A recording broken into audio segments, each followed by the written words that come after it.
এটা গত পরশু রাতে এখানে এই অতিবৃষ্টিতে একটা বাড়ি ধসে দুজন লোক মারা গেছেন এবং তাদের দুটো শিশু একটা খুবই গুরুতরভাবে জখম হয়েছে, হসপিটালে আছে। আরেকটাও ব্যথা পেয়েছে, মোটামুটি সে সুস্থ আছে। তো আমরা এসেছি দেখার জন্য।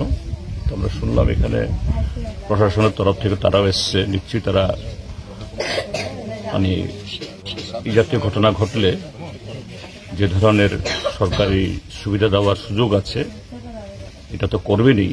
তাছাড়াও আমরা দেখছি যে এই পরিবার বাড়ি এমনিতেই খুব খারাপ ছিল।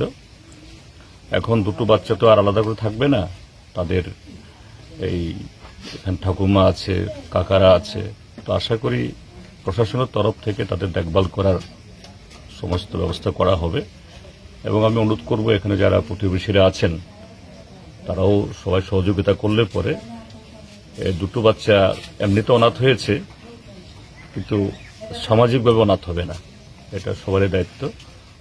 আমরা এসেছি, আমরা চেষ্টা করব, সরকারের খবর নেব তারা কি করছেন এবং বলবো একটু যাতে সেরকম দরদ এবং যত্ন করে যাতে এই দুটো বাচ্চা মানুষ হতে পারে ব্যবস্থা করেন, এই জন্য আমরা এসেছি।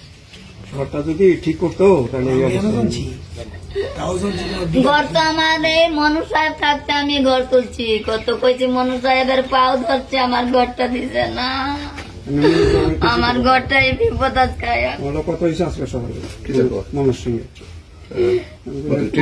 না এমন থাকতে তোমার পাও ধরছে 4 নম্বরের ভিতরে আমার ঘর। আর আমি নিজে করছিলাম ওখানে আমার ইয়ে করলে আইব না। এখন দুই নাতনি আছে, আছেন, রক্ষা করতে হবে।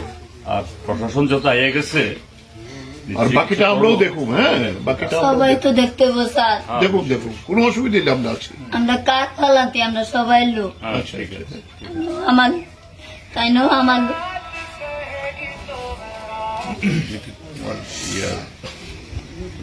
তোমার ছোট না, দুই ভাই একসাথে আছে।